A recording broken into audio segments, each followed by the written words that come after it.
Today's segment of Sound Balming is brought to you by Jimmy and Mary's Authentic Body Care. I cannot express to you how much we love their products. Although we use them all year, as the weather gets colder, we need these products even more. The dreaded drop in temperature, the dryness, the itchiness, and the unnecessary flakiness is inevitable. Shea Butter from Jimmy and Mary's Authentic Body Care is the only thing that works for my skin and hair needs. Not only do these products cure my dry skin, the whipped butter goes on smoothly and doesn't leave that uncomfortably thick, sticky residue. Bonus? It smells absolutely amazing. There are so many different scents to choose from too. Not only do they carry skincare products, there are products for authentic living, face, shower, hair and beard, spritzers and perfumes, and bath products. Let me tell you, we cannot even keep the stuff in the studio. The entire production team as well as all our children use Jimmy and Mary's product. Jimmy and Mary's take pride in creating quality, handcrafted products from simple ingredients for the entire family. Their products are made for all skin types and are 100% handmade, 100% vegan, and 100% cruelty-free. Skincare is important. Moisture is key, and keeping our skin and hair hydrated is essential. I cannot emphasize how much we trust Jimmy and Mary's for all of our skincare needs. Hurry on up to jimmyandmarys.com and check out their products. Did I mention service is fast and efficient too? Don't forget to mention that you heard about Jimmy and Mary's Authentic Skincare on Sound Balming. Use the discount code SOUNDBALM20 to get 15% off. That's SOUNDBALM20 for 15% off at Jimmy and Mary's Authentic Skincare. Hey everybody, welcome to Sound Bombing. I created this show for people who want to experience a radical, life-changing journey through the sounds of my diverse guests. I hope that each sound you hear on this show will strengthen your faith, encourage your dreams, and challenge you to awaken the greatness within you. Drop the bombs. Drop the bomb. We're gonna drop the bomb. Drop the bomb. We're gonna drop the bomb. Drop the bomb. We come to drop the bomb. Drop the bomb. This is a journey into sound. A journey which along the way will bring to you new color, new dimension, new values, and a new experience.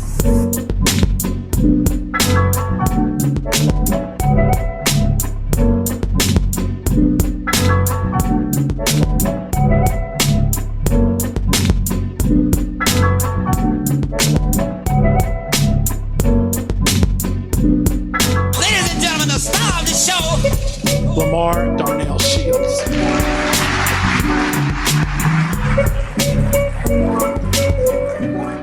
Good morning, good afternoon, good evening, whatever the time of the day it is, you are at the right place at the right time with the right person. Welcome to my show. I'm your host, Dr. Lamar Darnell Shields, the creator of Sound Bombing. And my goal with this show is to introduce you, yes, you, to people with ideas that will help you unlock your full potential. Now, there's a lot of things going on in the world. I just interviewed a gentleman. We were talking about grief and loss, and it's a lot of grief and loss that's going around, not only with this pandemic, but just all over the world. And so I just lost a friend to cancer, and prior to that, I decided I wanted to read this book. And so I read a new memoir, maybe new to some people, maybe old, by Kate Bowler, and it's entitled Everything Happens for a Reason and Other Lies I've Loved. It's a funny, intimate portrait of living in that nether space between life and death. In it, she shares her experiences with incurable stage 4 cancer and gives advice on what not to say to those who are terminally ill. My next guest is all too familiar with this emotional and physical challenges of living through this type of treatment, from being around her dad and then also just treating individuals.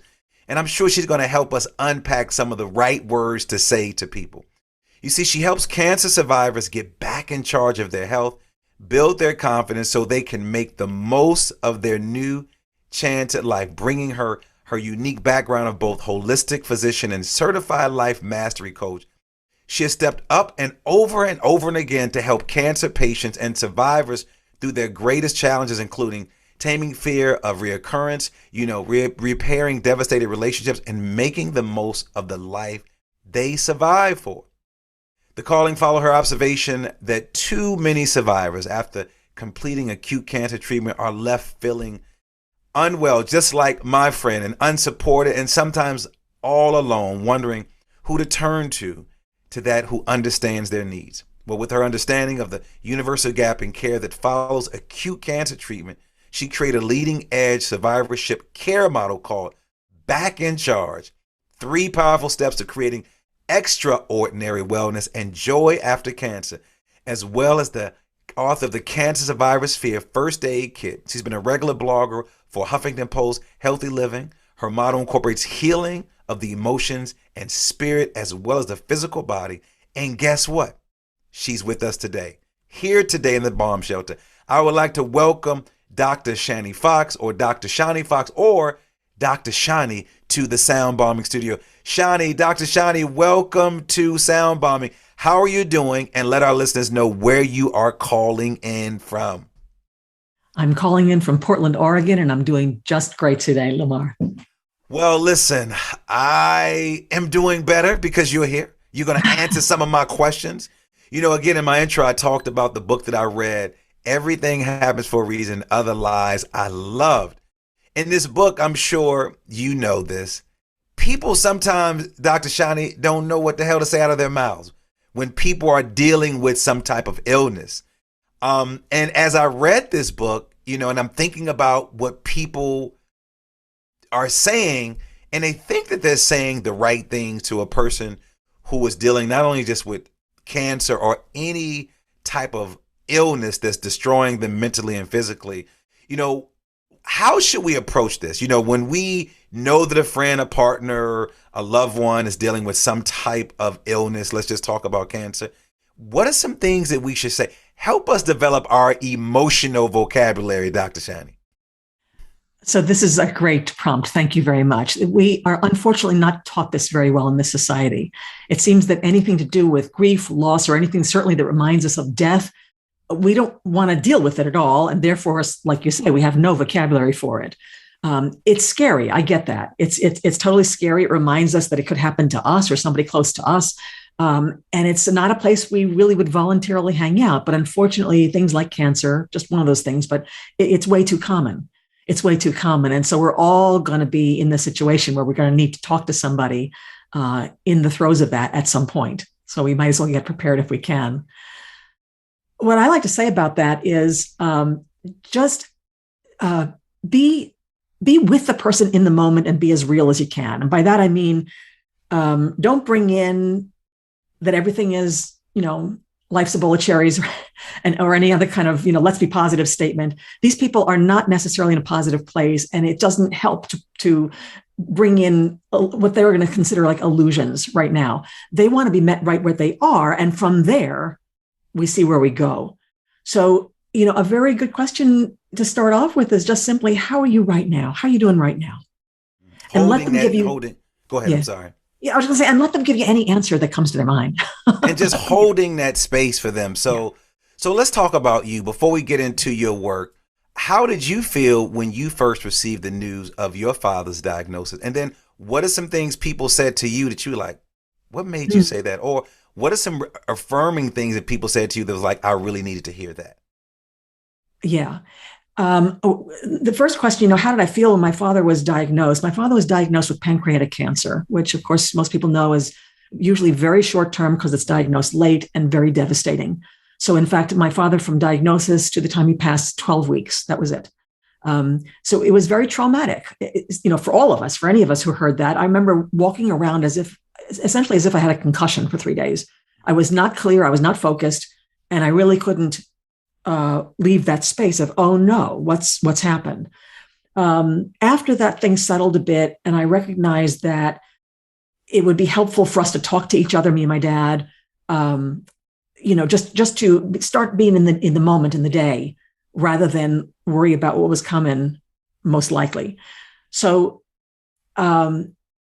I would begin to talk to him just about what was happening right then and there in the moment. How's your day been today, Dad? And just let him tell me. And really it goes from there. It's just let the person who's actually going through it set the tone and then go from there. And just listen. Just listen. Empathy is a really great skill in this scenario. It's huge. This is another thing we're not terrific at in this society, but empathy simply means that I feel or I listen to and reflect to you what you're feeling.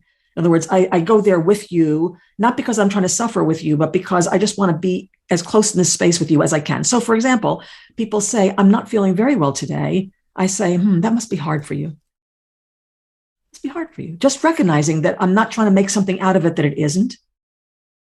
It is hard for them. And just hearing that people recognize that, that's truthful. That's simply truthful. And then we can go from there. So did your father's cancer diagnosis change your outlook on life and how you see the world? And if so, in what way? When there's I had already learned this lesson with my dad before this, actually. But, the effect of a diagnosis like that is that life is very precious, that every moment counts, and certainly every day counts.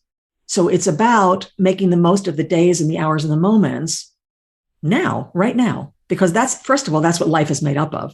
Whether life is going to be a matter of weeks or a matter of years and years and years, that's what makes life is how we spend our days and hours and moments. So that's what we did. We kept our focus on how things were today. How can I support him today? What would make him feel best today? And just taking it in the present like that is very helpful. As fear crops up around these things. And when you think about it, fear is a creature of the future. Fear is worrying about things in the future that may or may not happen, right? We have no control over the future, whether there's cancer present or not. We just simply don't have control over the future. But when we come back to the present moment, that's where we have any kind of control. That's where we can make a difference from moment to moment in how we're feeling, what we're doing, et cetera. So being with a person who is already probably very fearful about their future, helping them come back to the present moment and being there with them, where they have much more dignity and autonomy. We don't really have control, but they feel in charge. They can make more of a difference now. That's usually very good medicine for them.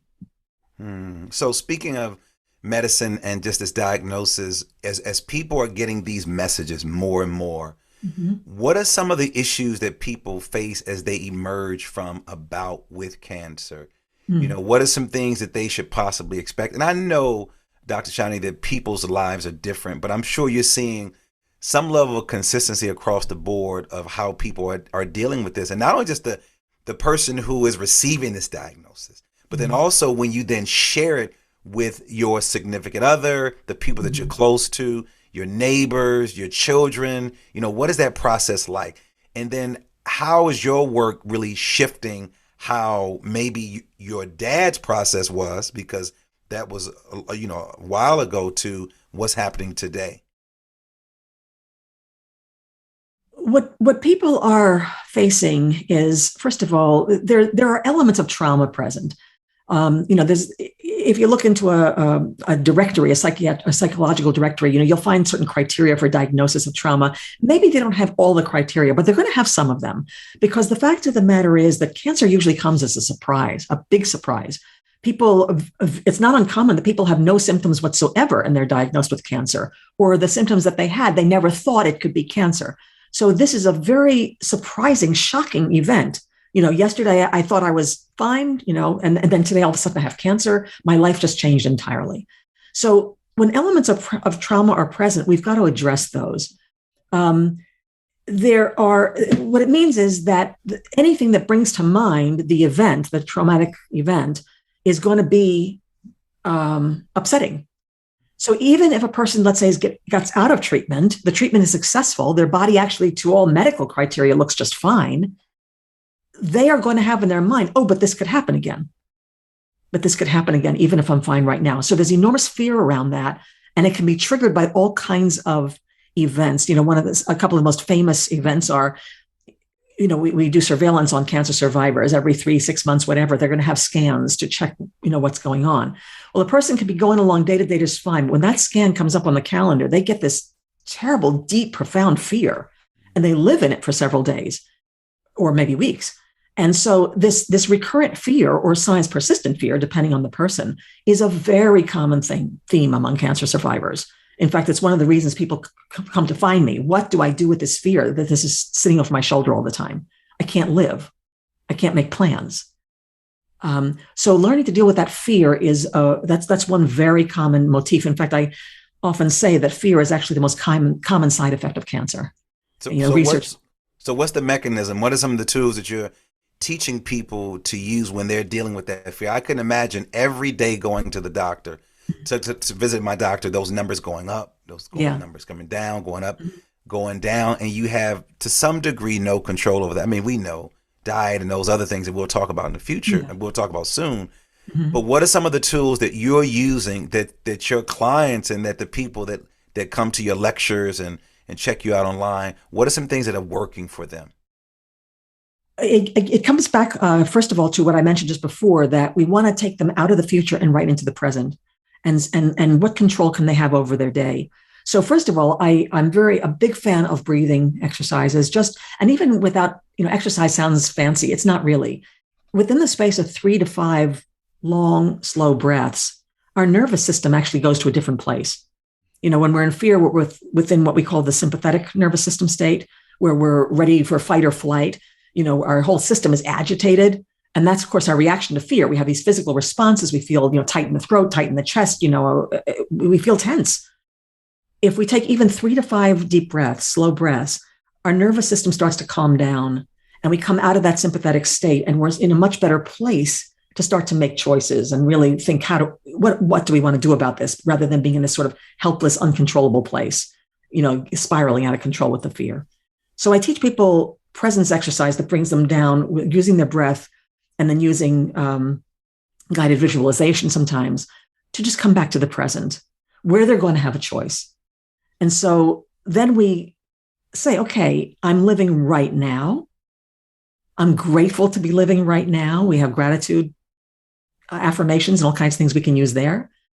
And since I'm living right now, and since I want to remain living right now, how am I going to affirm life today? What am I going to do that's life-giving today? And so it becomes a bit of a process. Bring your nervous system down to where you can make a choice, and then make a choice for gratitude for where I am right now, for what's working right now. I often say to people, okay, the cancer's in one part of your body, but how about your heart? How about your lungs? Are they working? And, these are things we don't even think about. My hands are working. My ears are working. There's so many parts of me still working, even though there's cancer in one part of my body, right? So we focus on what is working, what is working on our behalf all the time, keeping us alive and in this journey. So we come back and focus. So it's what I'm hearing you say, that your naturopathic way of looking at the body, because I support that. And my children haven't eaten meat. They go to a homeopathic doctor. My motto is meat free since '93. So I'm hearing your somewhat unique approach as a naturopath physician. Are you seeing any clashes with maybe some of the clients that you typically work with that go to a traditional doctor? And as you're talking about approaching through meditation, mindfulness, visualization, breathing, and then all of a sudden they come from take these pills, take these pills, take these pills. And you're not saying not take the pills, but you're saying, in addition to that, has there been a conflict? And if so, how do you handle that as a physician when you're working with a patient that has maybe multiple doctors? Right. Usually the patient is very willing. The patient sees no conflict whatsoever. And that's a good point of view, because there's room for all of this. Like you say, it's not us against the establishment, the natural doctors against the establishment. It's not. I view medicine as a very wide spectrum. Conventional medicine is, towards one end of the spectrum with its typical tools. In the case of cancer, it's pills, or what other kind of chemo it is. Sometimes it's pills, sometimes it's infusions, but that, radiation, surgery, those are the typical tools of Western medicine. They're very important. They save a lot of lives, and they're not the whole story. And so all those things you alluded to just now, how I live my life, how I take care of myself, how I promote well-being within myself, that can happen right alongside all those tools of Western medicine. There is absolutely no conflict here. And furthermore, there's more and more research pretty much every day about how these tools of well-being, both mind, body, and spirit, all of those, they supplement and enhance the well-being of people in treatment, and even the results that they get, even longevity, certainly quality of life. So there's any doctor these days who would argue about this needs to go back to their research and check, because this all works together. We honor what they do, and they want to honor what the patient is doing on their own behalf. That's an empowered patient, by the way, and that empowerment alone is a very useful form of medicine. So it's interesting. I just had a conversation with Bob Ginsberg. Bob was a part of a docuseries on Netflix and called Life After Death. And it's interesting. When his daughter died from a car accident, he did all of this research. He did what most people say. Malcolm Gladwell talked about this 10,000 hours on something, and he put his time and energy and research. So there was this conversation that he was having internally with science and spirituality. And I shared with him a book by Deepak Chopra and another gentleman whose name I can't think of right now. And, he talked about this the war of the worlds between the spiritual world as well as the scientific world, and how we can sort of bring the two of them together. What are some things that you're learning from your training as a naturopath physician that may be unconventional from people in other areas? Because I can only imagine this, Dr. Shani. I know it because I'm in this world. Girl, you're going to listen to that naturopath doctor who's teaching you to breathe and meditation and things of that nature. You're not going to listen. You are crazy. You want to pay it because this, that. So how do you sort of bridge that gap when those things come up? I work with the patient. The patient is my client, right? So I work with the patient directly. I mean, if I need to interface with other doctors, I'll certainly do that. I have all respect and courtesy there, but my job is to serve the patient, the client. And so what I have them look for is simply, where is your truth? Where's what feels peaceful to you? What are you most aligned with? I was very lucky that in medical school, I had a mentor who said to me, the most successful treatment you're going to be able to offer is one that you feel good about offering. You feel really competent offering, but also that the patient feels good receiving. There's an alignment that happens between patients and doctors. And when the patient is willing and feels good about the treatment they're receiving, then that treatment is going to be more successful. And so that's true, whether it's the conventional world or whether it's the natural world. And like I said, it can even be both. So I'm working with the patient. What makes you feel most peaceful? What are you most aligned with here? Let's check out. I very often speak to patients who are in the position of having to choose between various treatments. And so we lay it out and we look at how they're feeling and the questions that they have about each of their options. And then I say, okay, just what are you most drawn to? Let's look at why. There's going to be one place. They're going to find their own direction by just knowing that feels peaceful to them. It feels like this matches my values. This matches my the direction I want to go. And that's usually where we go. I let, within the professional guidance that the patient's receiving, I let the patient often guide the choice. Wow.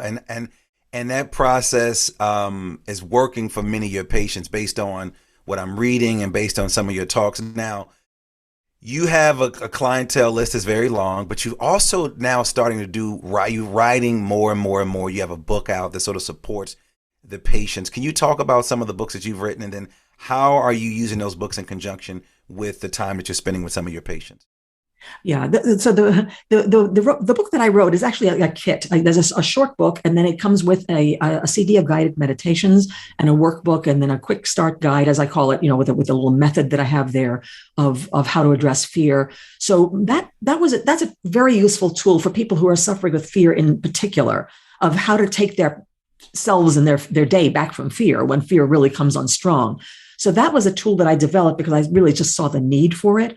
I'm actually, that is the one published work that I have, but I recommend books all the time. I have certain ones that I found very, very valuable for patients. And I very often, in fact, I do have sort of a library list for people that, and I'll point out which is most valuable for them. there's all kinds of books on there. You know, you may have encountered some of the authors already. It sounds like you're very well read yourself. You have a huge list Mm. of books, and I appreciate that. And your website is amazing. So, out of all the work that you could be doing, Mm-hmm. why do you find that this work around working with cancer survivors to bringing joy back to their life? Why do you feel that this is sort of your calling? And I'm going to use your word because I love that word. Why do you feel that this is your calling to do this type of work? That's a great question. Thank you. I came by it almost by accident. Yes, I'd had the experience of my father's journey through cancer. That was before I was a doctor, by the way. But then when I was in medical school, one day, on Fridays, we used to have presentations by doctors working in the field. And one day, a doctor brought in a panel of cancer patients he was working with. And listening to these people and what they were dealing with, I found myself just very, very moved to the point of tears, really. And that did not happen every day in medical school. That was a special day. So I remember not even going to class after that. I went to a stairwell and just sat by myself and said, what's just touched my heart about this? And I realized that here are people at the height of vulnerability, in the trenches of cancer treatment, having lost or they feel like they've lost a lot of their power, just having to step through the paces of this. So they're not even feeling very well. They're weak. They're somewhat disempowered or feeling that way. And yet they are so hopeful and so inspired. In other words, they're at a place where, what can I do? What can I do here to improve my outcomes? And that's not just about choosing treatment. That's about, how have I been living my life? How would I like to live my life going forward? It's actually, in a way, the ideal place to work with people who are at the point of, on the cusp of something. They know there's something better out there for them, and they want it. They want it. And so to be able to walk with them from that very vulnerable yet very inspired place and forward, and watch them take back their personal power and create that life that they want for themselves, I can't think of anything more inspiring, honestly. So that's kind of when that particular path started. So what do you want people to know about cancer survivors that we may not know? Because the assumption is everybody knows somebody's going through cancer. That may not be true. But what are some things that you want people to know about cancer survivors that you're working with? And then maybe some of the other researchers you've been discovering from some of the other people that have shared their books about this body of work. Mm-hmm. What I wanted them to know, that the system essentially, and they mean very well, they mean really well, but what they essentially do is you get a diagnosis of cancer, and the next thing you know, you are shunted into a path of treatment without even time to digest what just happened to you. Now, of course, lives are saved, and I'm all for it. I have nothing against this whatsoever, but we just need to recognize the effect on the human being.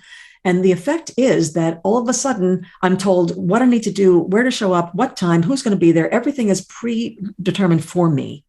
And so even people who we would have thought of as all together, in charge of their lives before this, by the end of the experience, and by the way, the end of the experience usually looks like this.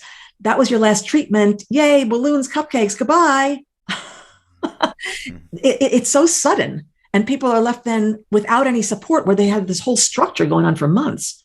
They're left at complete loose ends. And so, and they're left at complete loose ends looking for somebody to tell them what to do next, because they've forgotten that they have the power to determine their own path. They've been listening to others for so long. So again, it's not that the treatment didn't need to happen. Of course it did, but the human being is left really lost. I've heard people call this floundering, being completely disoriented.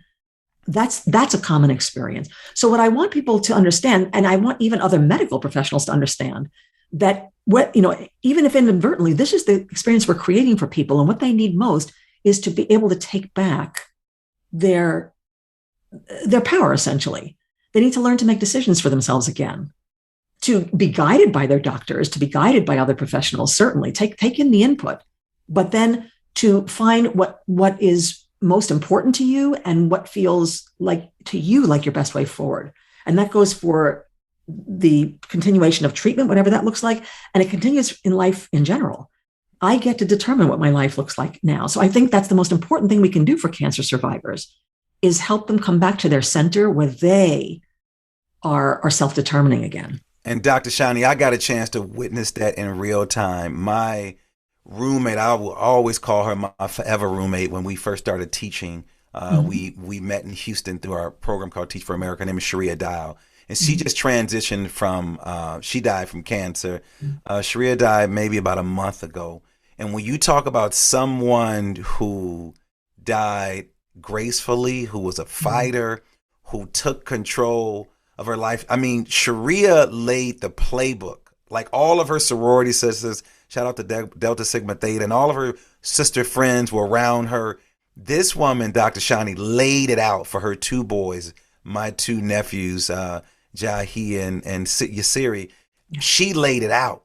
But watching her go through this in real time was hard for me. And I don't think that and I love what you're doing, but I don't think that, you know, I see enough information out there for people like me who are on the sidelines watching this quote unquote cancer game play out in real time, not having the tools. Now, I've done work around trauma informed care. I'm in schools that are impacted by trauma and violence and things of that nature.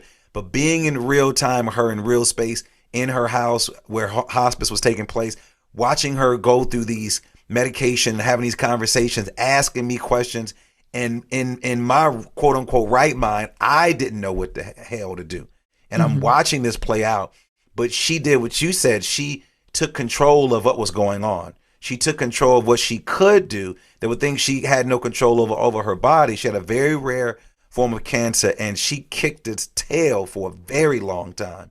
And even her doctor said it. We were so surprised that you lasted this long, but this is her personality. She's from Cleveland, hardcore town. And I watched it play out. But what I felt, and I don't know if you feel like this, being a player from the sidelines, I felt sort of helpless. Like I didn't have the tools. I didn't know, as I opened up with the quote from the book, I didn't feel like I was saying the right things, doing the right things. But I watched her go through it, and I saw this silent strength that really manifested in me, that I said, that's the way I want to be. Not just as I'm transitioning to death, but in life, that's the way I want to sort of live. There you go. Out. Yes. And you know, I'm sorry for her past, you know, the effect this had on you. I'm sure it's very, very sad. This is very, very hard to watch. And yet, what a beautiful way to conduct herself, to do it on her own terms. On her own terms. And you know something, let's face it, you know, we're all going to go sometime somewhere, right? You know, so it's like, we might as well do it on our own terms. That's what, you know, it's inspiring. It strengthens us. And by the way, it's not uncommon that people who take charge like that, in whatever way they can, they often do live a lot longer than people who don't.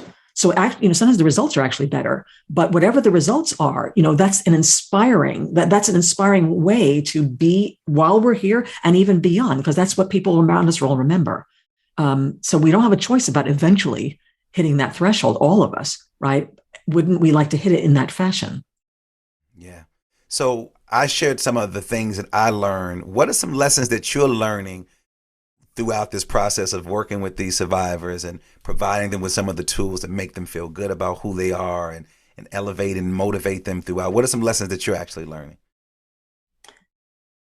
I think, well, you know, I'll start back with my father, because he taught me one of the greatest lessons of all. My father, the story of my father, you know, he did pass away at age 80 from pancreatic cancer. But interestingly, at age 52, so I was at the time actually only 15 years old, my father was hit by an automobile as a pedestrian. We nearly lost him. So he had been close to death well before that. And because, fortunately, he recovered from that and he lived, you know, all those extra years. But because he'd had that experience, he never took anything for granted. Every single day was precious to him, and he chose how he wanted to spend his time and with who. And so he really lived out a life. You could see what his values were just based on how he was living his life. And so when he finally did pass away, I was sitting with him when he transitioned. I realized, you know, he lived these 28 years without any regrets. He chose his path, and so there are no regrets here.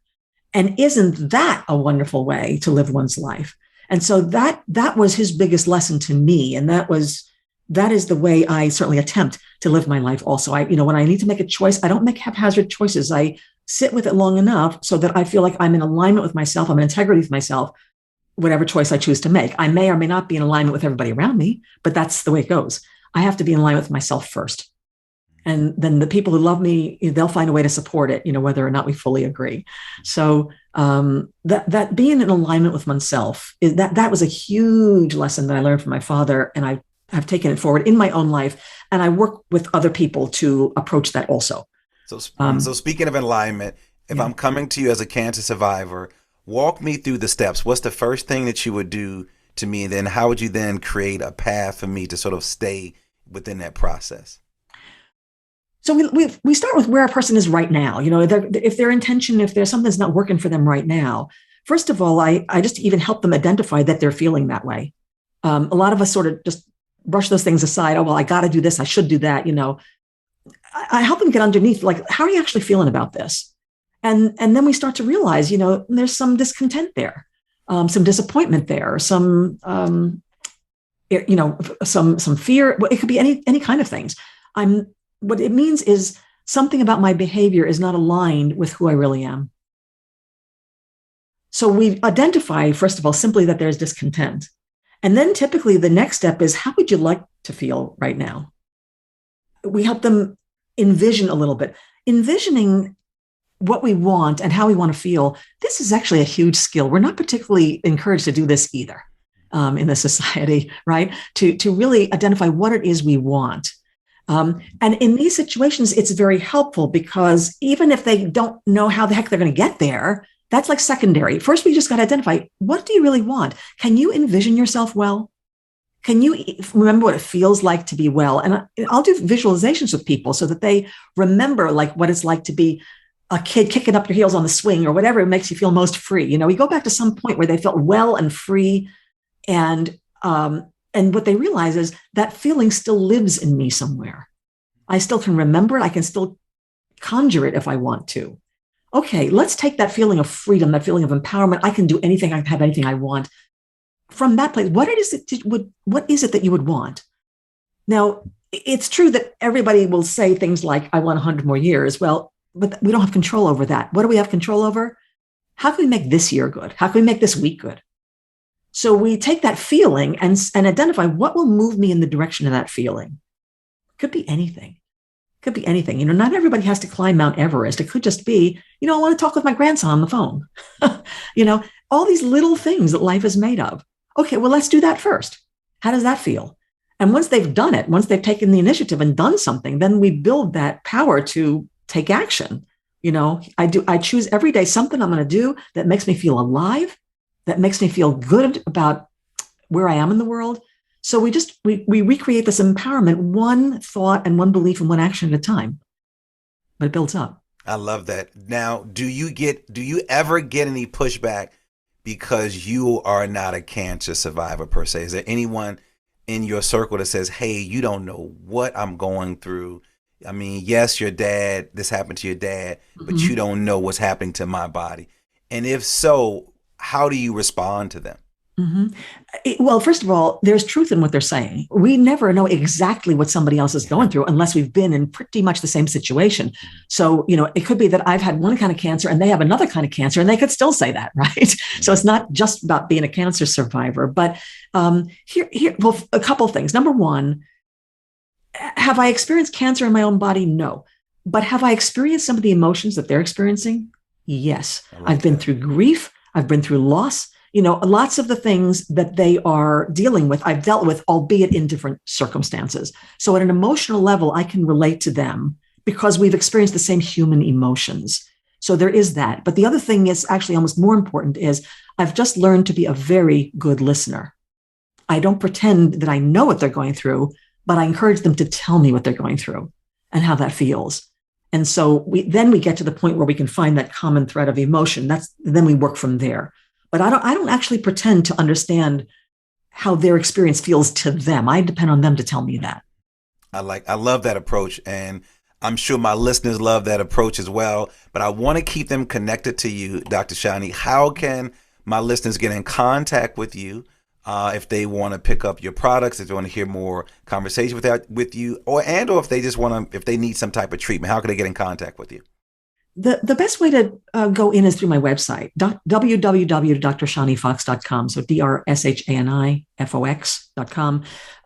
Yeah, there you find what I'm about, what the book is about. I've blogged, I've got other resources there as well.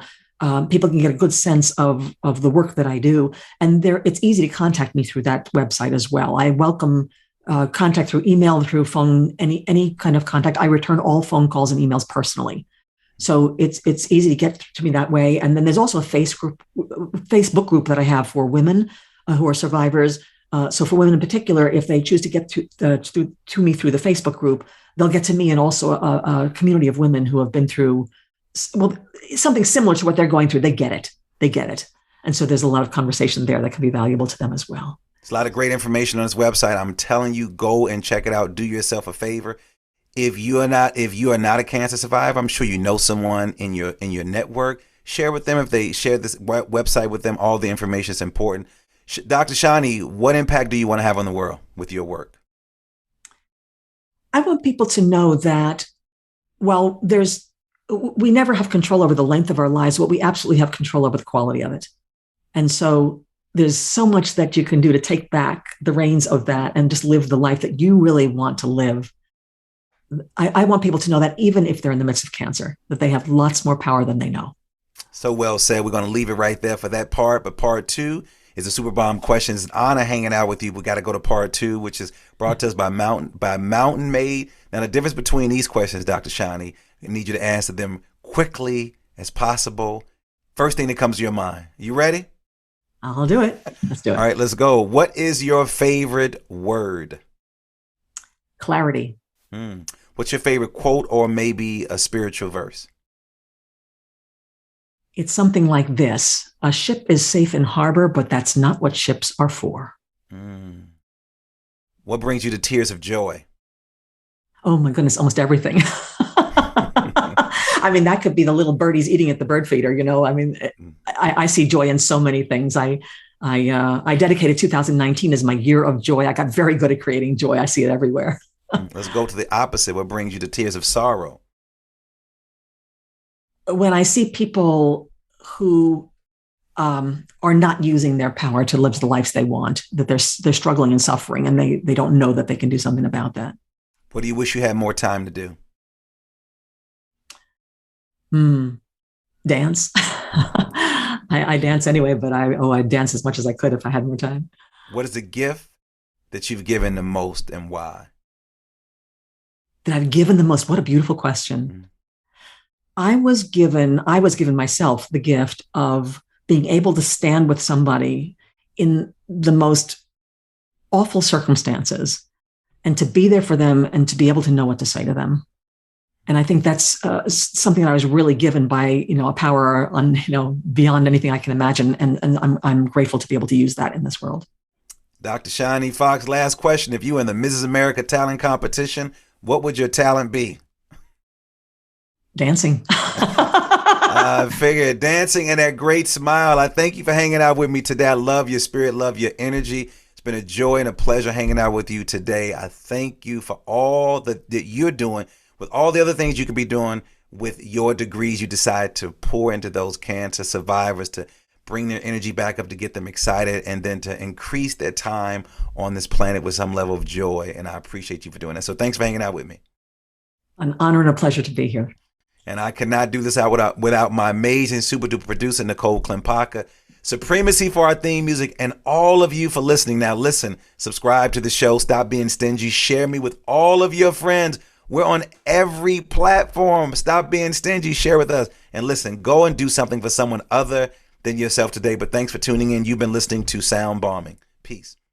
The Super Bomb questions are brought to you by Mountain Made CBD. Mountain Made is changing the CBD game by offering a line of high-dose CBD tablets at an affordable price.